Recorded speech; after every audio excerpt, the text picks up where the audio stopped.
Ming. Thank you, Mariana. Thank you for inviting me to give this lecture. It will be like this. I will be talking like for about 10 to 15 minutes. Then we will have like a pause. And Sally Atkins will be giving some response, some questions. And then I will continue. We will have another pause. Sally will give another response. And then I will finish, and Sally will give the last response. Thank you, Sally, for coming here and share with me what I'm going to do here. I needed to have a dialogue and not be myself here, because the theme is the theme of the encounter. So I needed to be with somebody as well here. So what I'm going to present today is the work that I've been doing in TAE Peru. TAE Peru is the institute that we created together with my colleagues after studying here in SASFE, in EGS. We went back to Peru, that was around 12 years ago, and we started the institute. So we started to do expressive arts, to teach and do works. And the ideas that I want to present is how is it to do expressive arts in Peru, in Latin America? What should we take into consideration when we are doing this work in that part of the world? How our voice, our Latin American voice, can be as well contribute to the field of expressive arts. So around those ideas was my dissertation that I defended in Lima about in January of 2015, if I don't forget. And for me, this is very special to be here and do it here, because it's like closing a cycle, not doing it in Lima and coming back here where all started. So I'm very excited and nervous, and I hope afterwards we can have some questions and comments from you. Okay, so Tingui, the encounter between the Peruvian imaginary and the expressive arts. So I want to start with a quote from James Hillman. You must know him. And he tells to Latin American psychologists, he tells, Latin America has a very rich imagery, embedded in its culture, its art, and its history. It is from there that Latin America psychology should emerge. So James Hillman, and not only him, also many other psychologists and sociologists from Latin America, like Martin Baró, are telling us this, that we should we should take into consideration our culture, our imagery, our ideas, and with them that could help us to create a framework that can help us to deal with the reality that we live in the South. It's not that I'm saying that we should not also hear to the voices that we have in the North, but we should also integrate the ones that we have in the South and have a Tingui encounter that I will explain with the South and the North. So I will begin by presenting my ideas that I developed in my work, so that then we can play with all these ideas. No? And as you are seeing, and what I will explain, for Sarah, there is a ceramic here, you know, and that was the whistle vessel that was that Mariana played. No? So I'm inspired with the pre-Columbian ceramics. This is a ceramic from the Mochica culture. It's a culture that developed in the north of Peru, pre-Columbian culture, even before the Incas. So I've also taken into consideration, I will explain more about this of working with a ceramic, because as you know, the Incas and the pre-Columbian culture didn't develop writing, but they expressed their ideas through the ceramics. No? And they are three-dimensional. No? They didn't need to write, because they had this to express their ideas. So I'm also playing with that idea, and I will present my ideas through a vessel. So the first one, Yanantin. No? Yanantin, I will also now start to bring some Quechua words. Quechua is the language of the Andes, and I will start now to introduce these ideas. Quechua is a very rich language, like German as well, but because it integrates many ideas in one word, in one concept. No? And it's also, very, has a lot of sound. No? And it's nice to bring these Quechua words to our field. So I'm trying to do that as well. So Yanantin, no? Yanantin, what does Yanantin means? Yananting, that which has its shadow, its complementary or contradictory other half. So this is a concept that we have all over in different cultures, no? It's the idea that there are complementary poles, no? Female, male, no? Shadow, light, health, difficulties, no? It's like we are living in these complementary poles. That's what Yananting brings us. And then Tinku. This is the word that it's the concept that I'm bringing here as well. I'm playing with it. So what does Tinku means? Wow, that's long. Okay. Tinku means the complementary or contradictory poles may coexist creatively, and their encounter, sometimes violent, has the potential to bring something new into the world, to achieve balance or integration, while at the same time respecting diversity. That is the mystery of Tinku. So in Tinku, the two balance, the Yananting comes together in the Tinku. But it's not that they fusion, no? It's that they can be in balance, they can integrate, but at the same time they respect their diversity. No? But also, Tinku considers that some crashes can be, no? Some violence can be there present in the Tinku, in the process of the Tinku as well. So the other concept that I want to bring here, no? Pacha imaginary, I will explain. Pacha imaginary. It's a combination of a Quechua word, pacha, that I will explain, and imaginary. So what is this? Let's see. Oops. Okay, I'm coming back. Hopefully.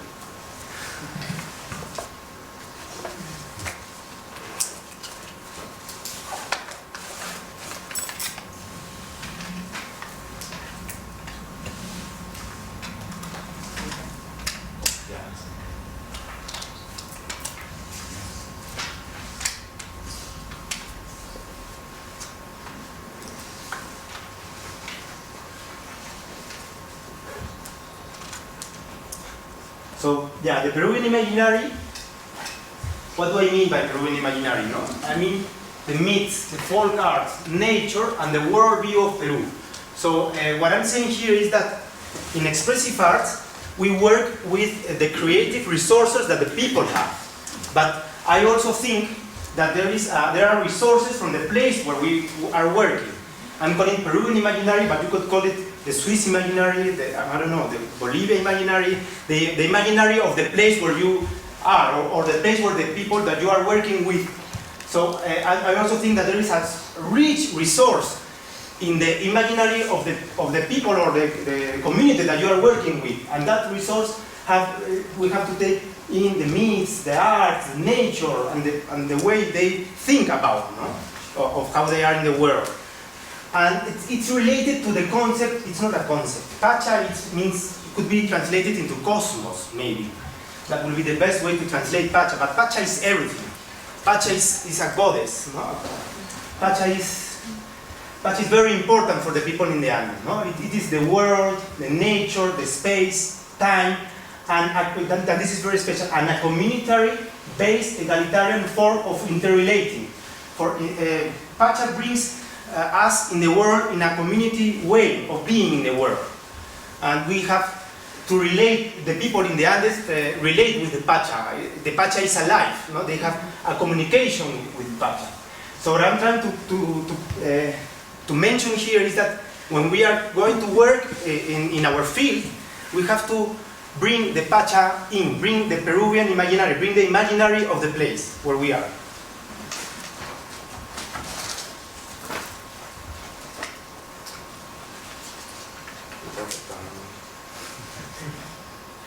So, what do I propose? I propose that the ethics of the expressive arts facilitator in Peru and in Latin America should be that of fostering the flow of Tinkus with our Pacha imaginary.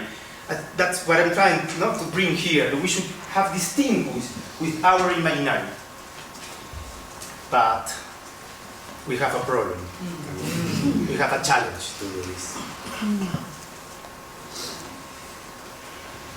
we have to take into consideration the context where we are doing this.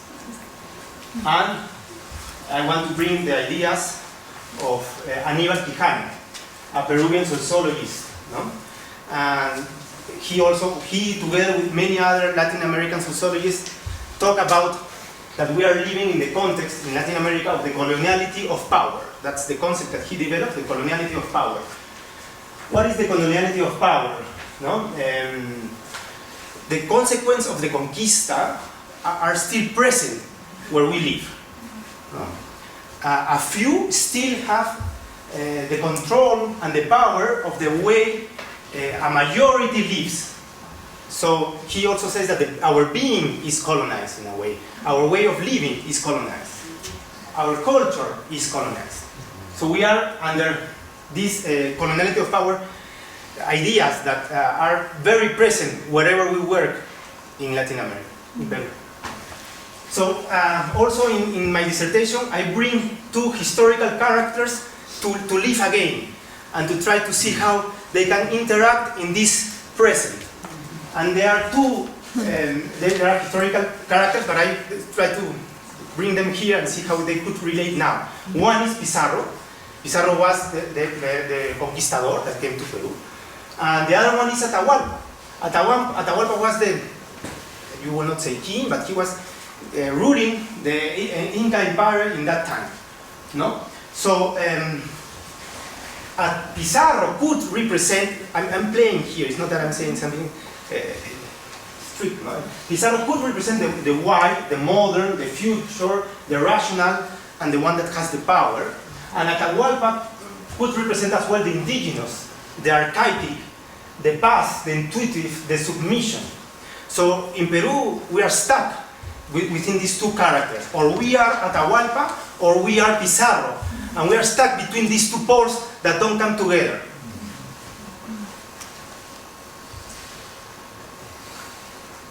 Our imaginary is colonized. Our Peruvian imaginary is colonized. Many of us live dislocated from our pacha, from our anima, that's something, mundi, from our anima mundi. I'm bringing here as well the ideas of James Hillman that talks about that. I'm related with them. So this is the question. How then can we perform the tinkui with our imaginary, with our pacha imaginary, in a context of coloniality of power, where the modern imposes itself over other ways of existing in the world?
I want to say first how much the work that you are doing touches me, and how much it touches me that you bring in these concepts from the Quechua language. And I want, as you know, my own journey with expressive arts has really begun with indigenous cultures whose imaginary has also been colonized.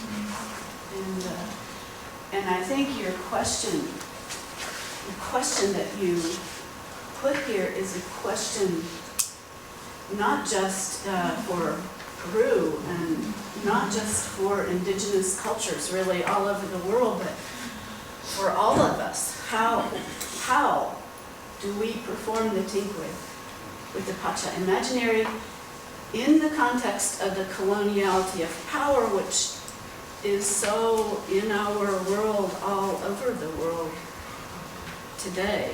Maybe even a more powerful form of coloniality of power that is held in the big story of our economic narrative. So, a question, I want to get to a question. I want you to say something about why you chose the word imaginary as opposed to imagination or you've chosen a word that in English is actually an adjective, not a noun, which makes it into a thing. And I think that's important in our thinking. Thank you. Yeah. Yes. Imaginary in Spanish is imaginería. And that brings you, it opens. It's a word that opens. And imaginary are what artisans paint. No? And so when you use that word, what I wanted to do is a word that is not strengthen the ideas, but open them. So that's the idea with imaginary. You know? A word that is something bigger. No? And Pacha will be that in a way. Thank you. So I continue. I will. So here I have five proposals to lift the entrampment of the coloniality of power and access the Tinque. So here I bring 5 ideas that we as expressive arts facilitator could develop. Actually, we are doing that, not us. I mean, in many places we are already doing these kind of things. No? But I try to summarize what we can do to go out of this coloniality of power and bring on the Tinque. The first one.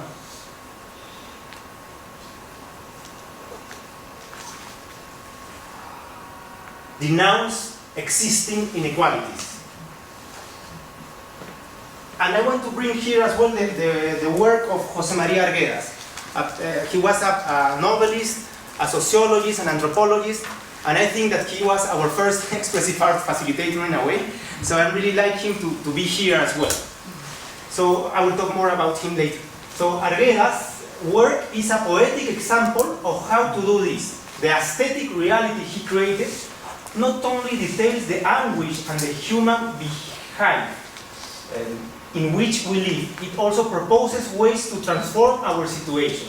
So that's the first idea, not to.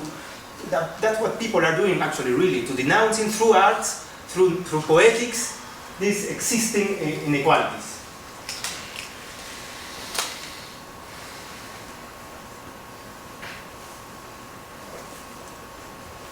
The second one will be, and I like this one, highlight the beauty of our Pacha.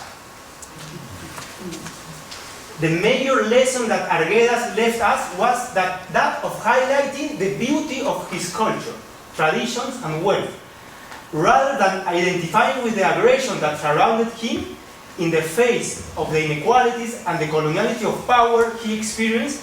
His response was not to resort to violence, but rather to aesthetics, creating poetry and singing the soul of his land. So Arguedas lived the coloniality of power. He was born in a Quechua family, that Quechua was his first language, but he developed in what is still present, in a moment where his culture was not valued at all.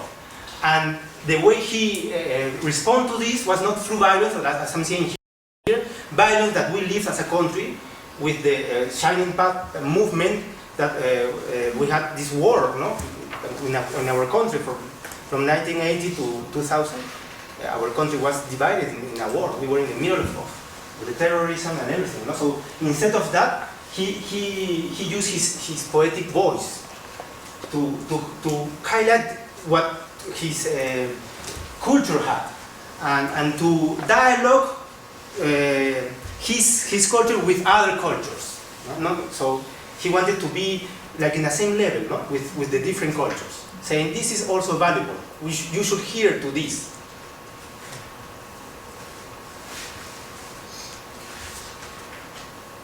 Promote dialectical spaces or images. What is this?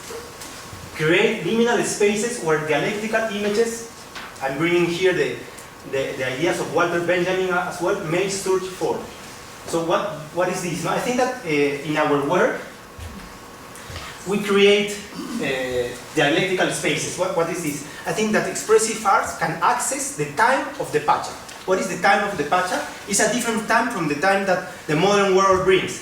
It's not in the modern world, in the rational way, Pizarro time will be like we have to leave away the indigenous, we have to leave away that kind of life, and we have to access the modernity. It's a linear time, you know, a linear perspective. I think that the dialectical spaces, the dialectical images that we can get through the expressive arts bring us to a different way of relating. It's a more circular way of relating. It's a time where both poles, where Atahualpa and Pizarro can see themselves for the first time out of any inequalities.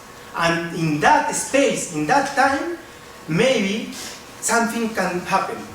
Maybe they can crash and a spark of something new can arrive. And I think we do that in our work. I had this experience working with, in the jungle of Peru, with Shipibos, that's a culture there, no? With these Shipibos are living also in this coloniality of power.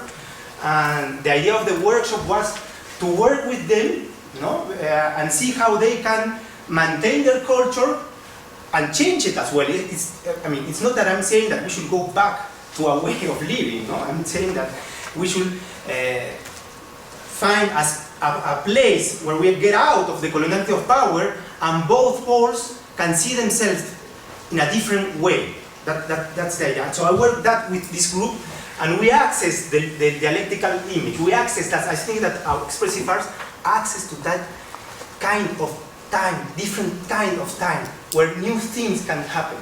And that's what I did with this group. Maybe I can talk later if you want, but I have to continue. Or you can read my work.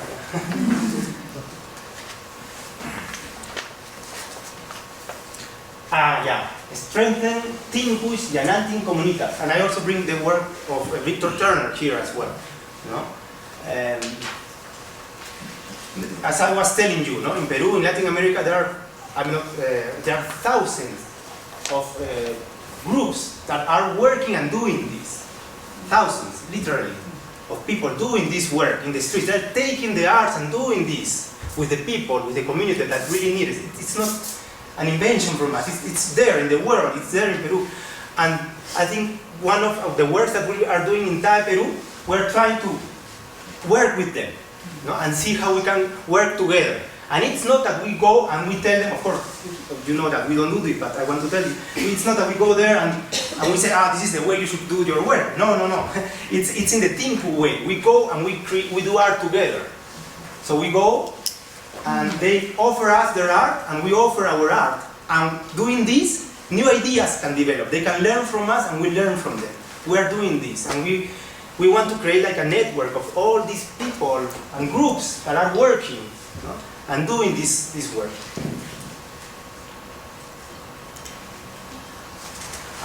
Call on the kamaks. Kamak, another Quechua word. Kamak could be like an energy, like a spirit, like a something that's going on there. No?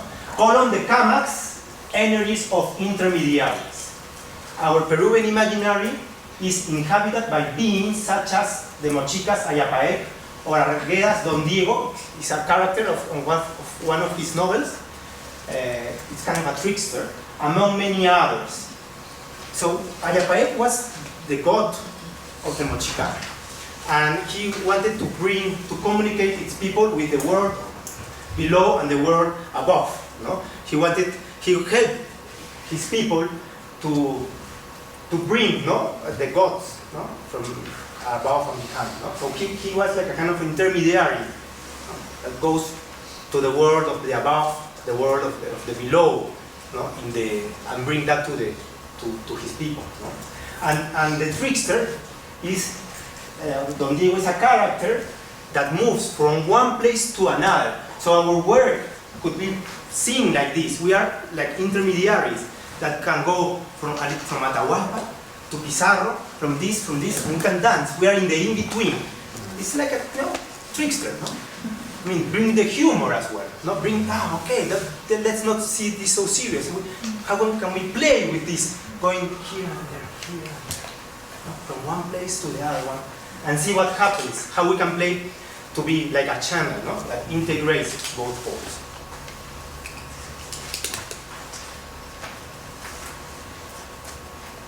We are called upon to once again act as intermediaries with our imaginary, healing our relationship with our Pacha in order to continue being. Kachkaniragmi in Quechua. Kachkaniragmi means that still of all this situation, that in spite of all this coloniality of power, in spite of everything, we are still here. We are still here. Kachkaniragmi. Starting FaceTime mobile. That's the trickster, yeah. So yeah, exactly. To continue and thus celebrate our lives as part of a community. The Pacha is singing, and it's high time we listen.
I want to say that I think you are like Jose Maria Aguiles and Ian Hayek, that you are taking us between the worlds, and you are bringing us into the tikri, the encounter where the waters can swirl and be dangerous, but there is also the possibility of something new.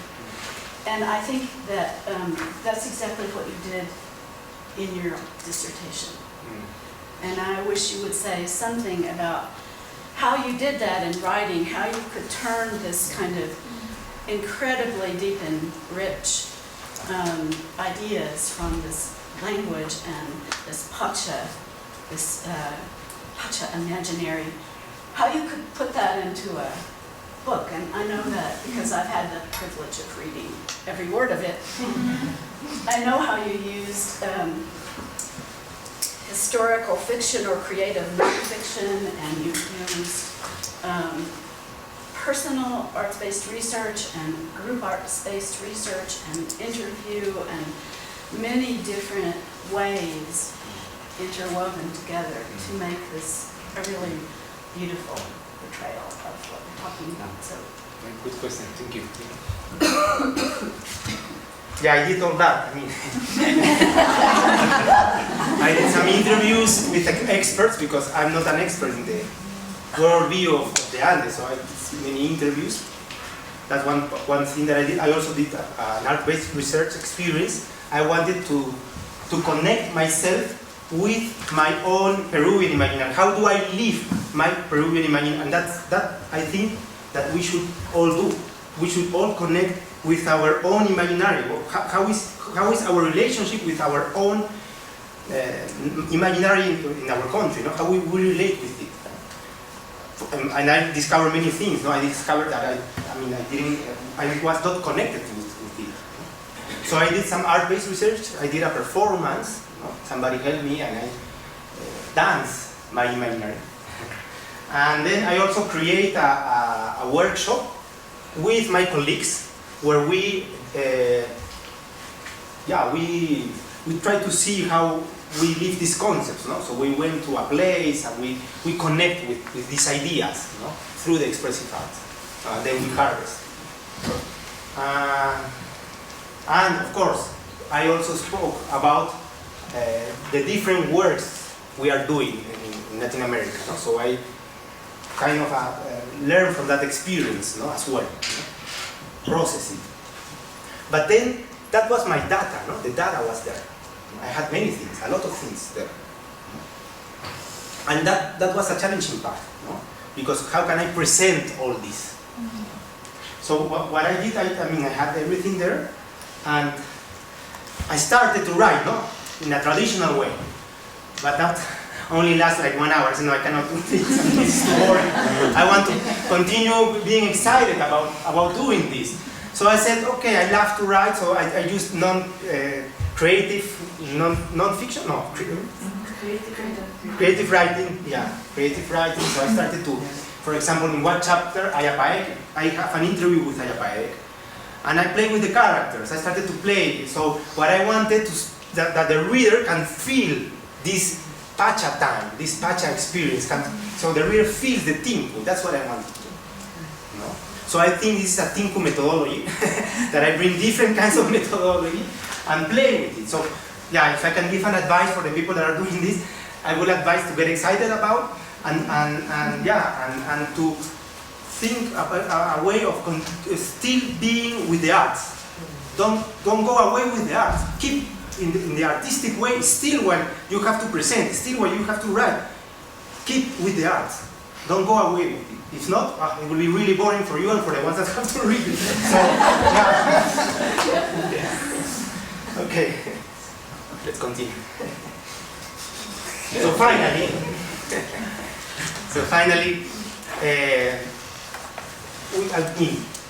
we can also play with the idea of having a vessel session. No? As we have the architecture of a session, as we have the substitutory model that Paolo has been telling us, we could also bring the idea of having a vessel session, of having like a journey that we could have when we work with one-to-one or small groups. No? It's like having a journey that can inspire us. It's not that we have to do all this, go through all these phases. No, it's just a journey that can inspire us. No? So here it's the idea of the vessel, no? From the mochica. No? So as you can see, here is the tinku, no?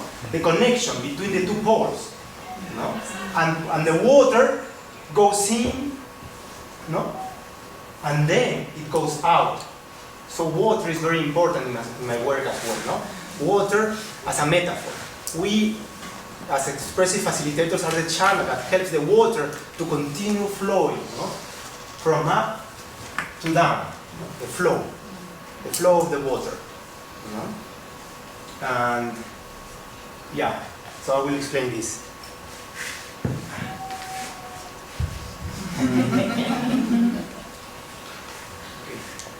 So the first part of the journey.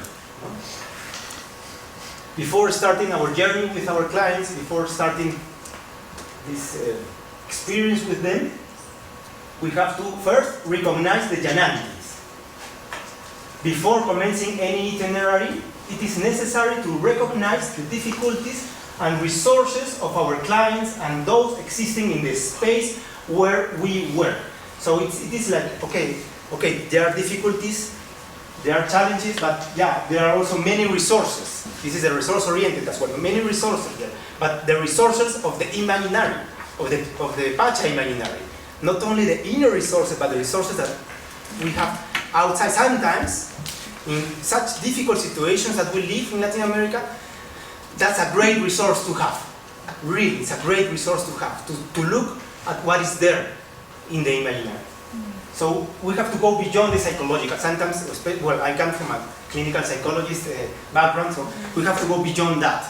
Yes, there is our inner conflict, but there is much more, and we have to look what is there.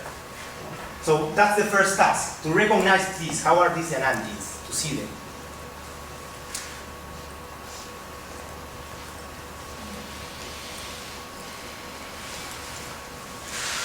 The trickster. So then we start here, in the world of the here and now.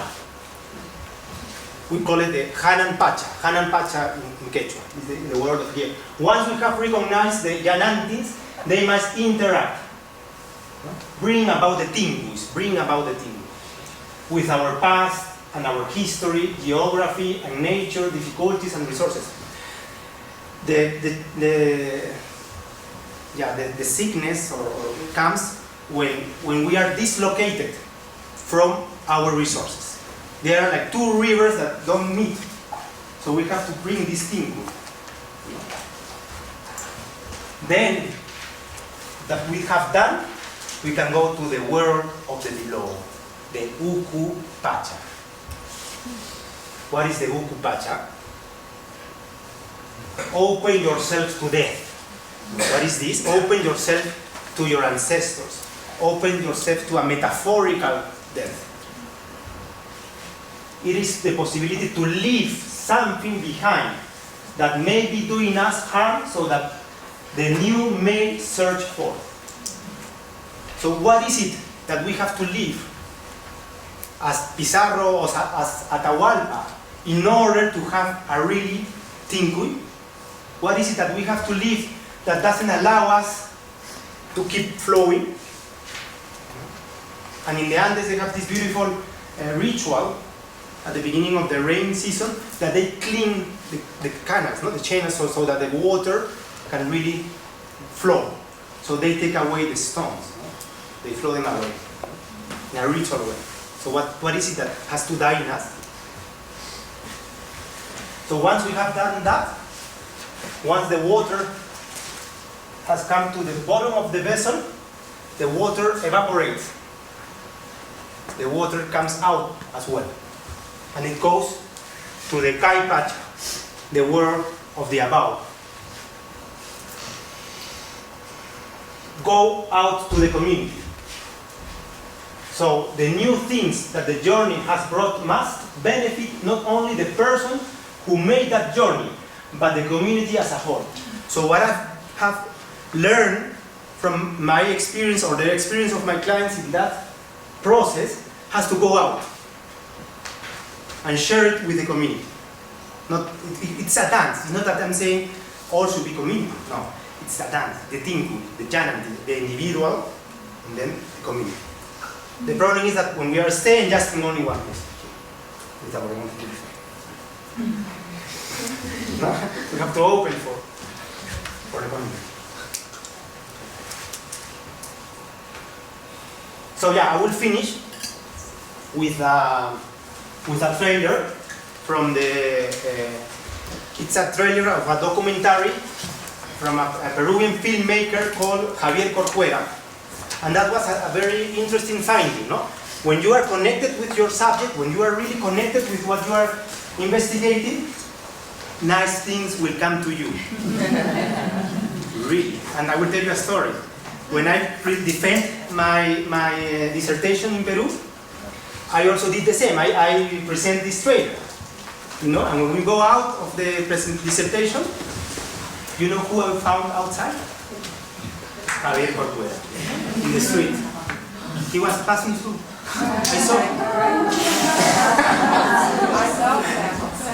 That happens. If you are really connected with what you want, what you are investigating, things will come. Things will come. And I found this. Then I found this documentary. I saw that. I recommend it. It's a beautiful documentary. Maybe the Peruvians have seen it. No? And what is about the documentary? It's about the musicians, the unseen musicians in Peru, the forgotten musicians in Peru. So Corcuera wanted to give them a voice, to take them out of the coloniality of power and give them a voice. And a voice that interacts with modern music as well. Modern music. So we can see in the documentary a Peruvian woman that emigrated to Spain very young, and she's from Spain and she's a Spanish singer, and she comes to Peru to sing one of our traditional songs, but in a kind of Amy Winehouse way. So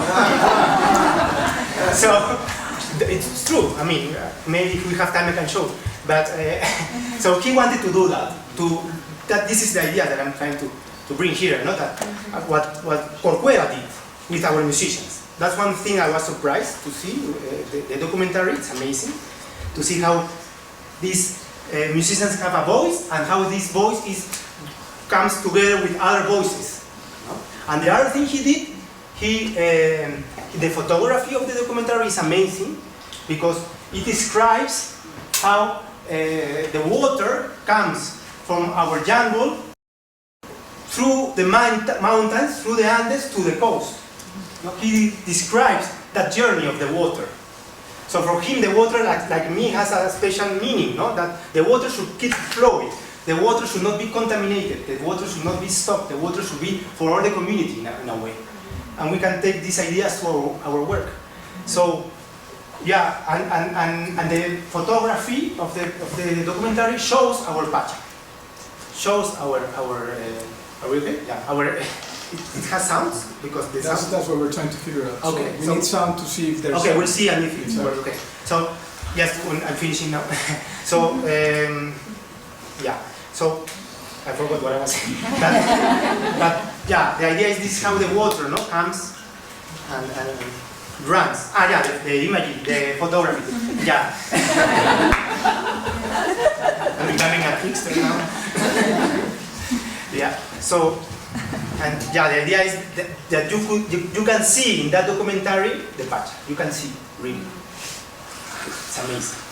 Okay, so we see. Are we ready? Yes, I think I was hoping that you could click on it, but let me do it this way. It's on the desktop, huh? Yeah. Yeah, that's it. We need the sound, no? Yes.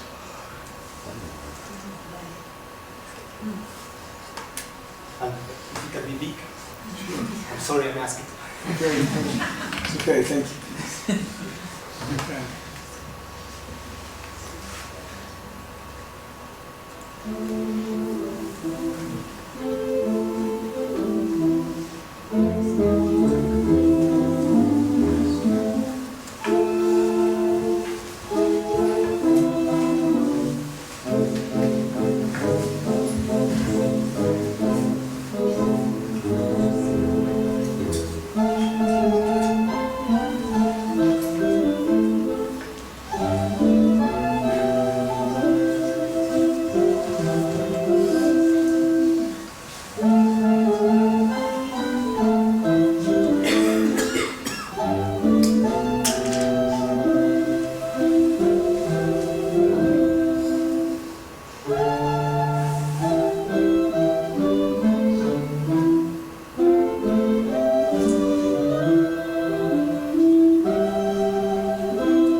Okay, thank you. Thank you very much.